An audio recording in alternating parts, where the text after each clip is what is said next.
Welcome to Room 101 at Harrigan Compound West. It's story time. So this week I'm back to Drucquer and Sons. You might remember that we talked about Blair Gowrie not too long ago. When I first got them, I got, I think, one small tin of each of the blends as they were first released. And the first one I picked up was Levant Mixture, which I thought was so good that none of the others would ever be able to compare. And then I got to Blair Gowrie, of course, and I forgot all about Levant Mixture and, matter of fact, all the other ones too. So I'm back to Levant Mixture for the first time in a while, and boy, is it good. I mean, it's really good. Anyway, we'll think about that a little more. We'll put some ingredients here somewhere for you to look at, and really no need for me to read from a tin when we could just put them up in a photograph. But in the meantime, I wanted to bring us back this time to 1995, more or less, right? Maybe even 93, 94, with the events surrounding the O.J. Simpson circus, as it came to be known.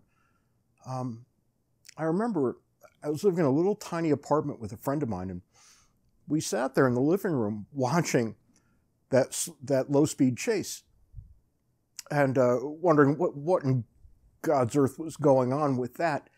And before you know it, I'm making plans to move to California to go to graduate school. And I'm thinking, well, this could be interesting. But as luck would have it, the trial was all said and done before I wandered off to the West Coast.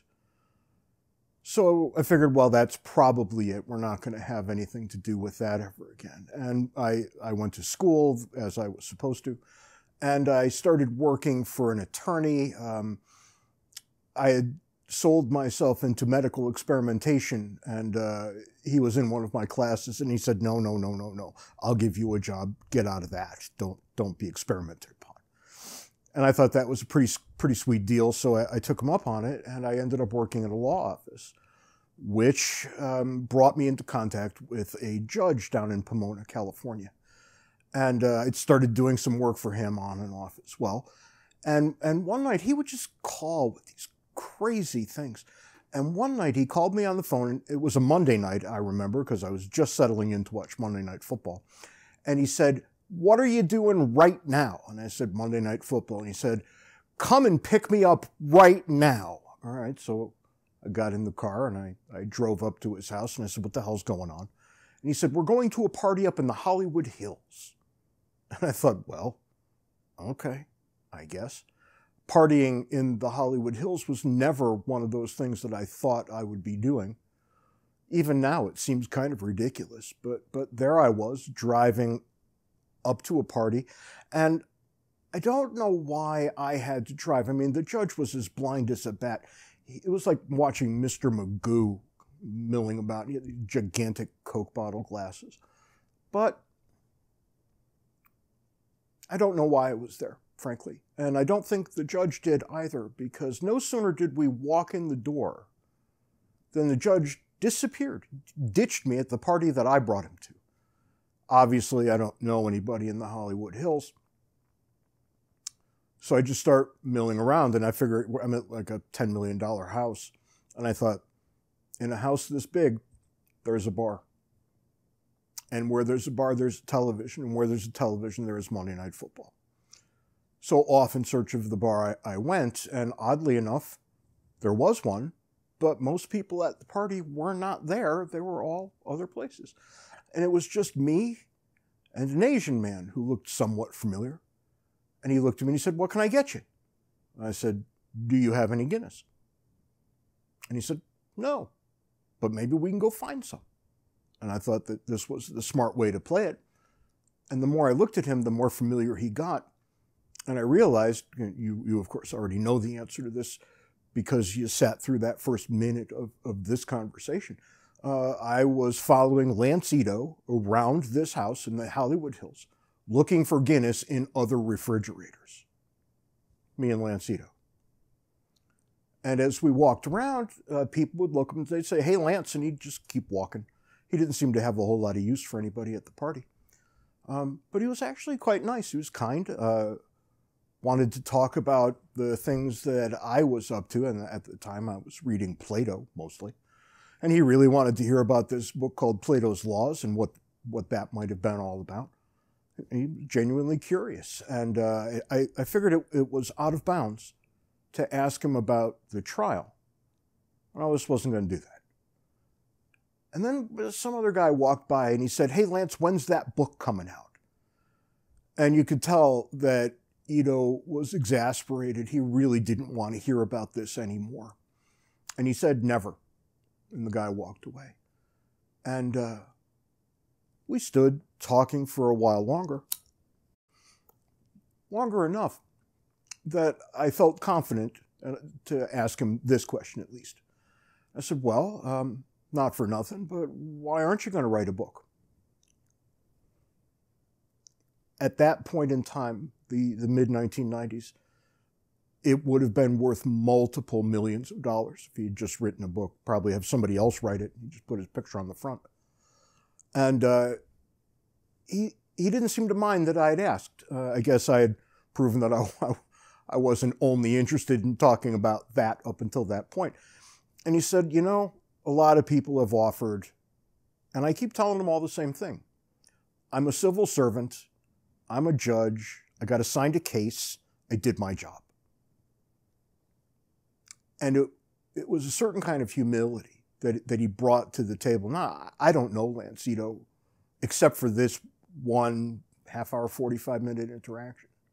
So I don't know what he's like. I just know what he was like that night when I was around. And it was actually impressive that he would stare multiple millions of dollars in the face and say, "Well, I don't really need that. And I certainly don't want to do what it would take to get that." I thought that was really quite high-minded. It's exactly the kind of thing that I don't ever expect from civil servants. So it's nice to have one that breaks counter to type. I've often thought maybe I'd like to get in touch with him again, maybe invite him onto the podcast or something. But I'm pretty sure Judge Ito's got better things to do than come hang out with me.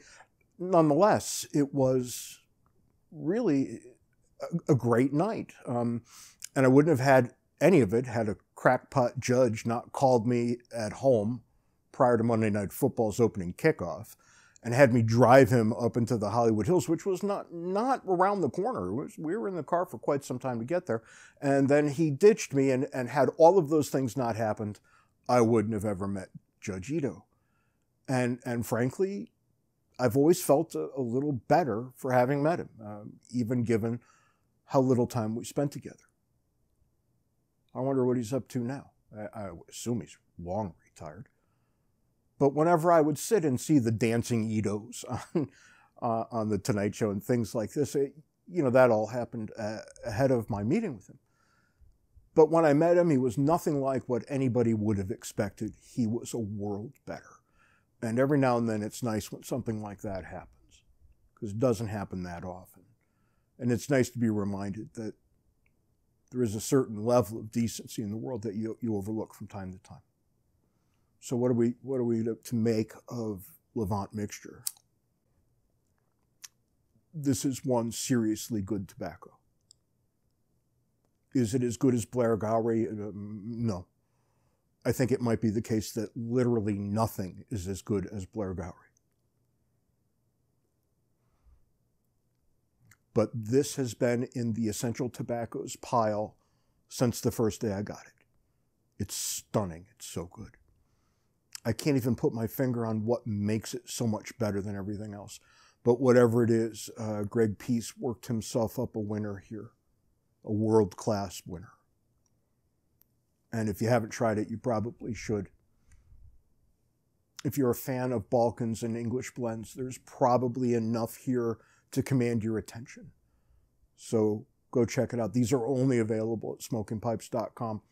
So for a second week in a row, I am their chief salesman, uncompensated as always. Nonetheless, I'll be buying more of this myself, so there it is. Putting somebody's kid through college over there at smokingpipes.com. Anyway, I'm going to go finish this bowl off and thoroughly enjoy it. And you should do the same one of these days real soon. Until next week, we'll see you around. H-A-R-R-I-G-A-N spells Harrigan. Proud of all the Irish blood that's in me. Dear, when a man can say a word again. I met Judge Ito, and every now and again, I have these experiences where I stumble across somebody with a certain amount of fame. And the funniest example of this, I believe, is when I was living in Utah for the first time.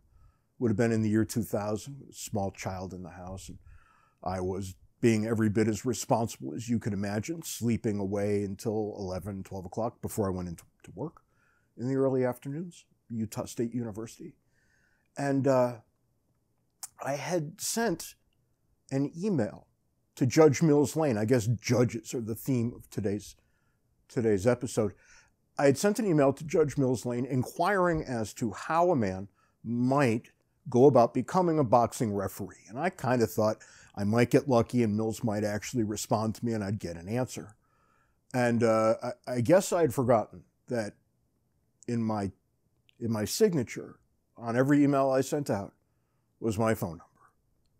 And Judge Mills Lane decided to call me on the phone in the early morning hours for him on the East Coast, which for me was 2 hours earlier at the time. And the telephone started ringing before 9 o'clock in the morning, which to me is, I don't know, the most tasteless thing anybody could ever do. And I flopped around and I picked up the phone and I said, hello. And I heard the following: James, Mills Lane. Mills Lane called me on the phone so he could tell me what I needed to do to become a boxing referee. I didn't do it, so I never became a boxing referee. And I was always a little agitated with Mills for having called at such a ridiculous hour of the morning, but I got to hand it to him. It was really an impressive thing to do, returning a note that I had sent with almost no hope of getting a response of any kind with a personal phone call. I couldn't sleep. I couldn't go back to sleep, so I cursed him the better part of the day. But it was awfully sweet of him to call. What can you do? We'll catch you next week.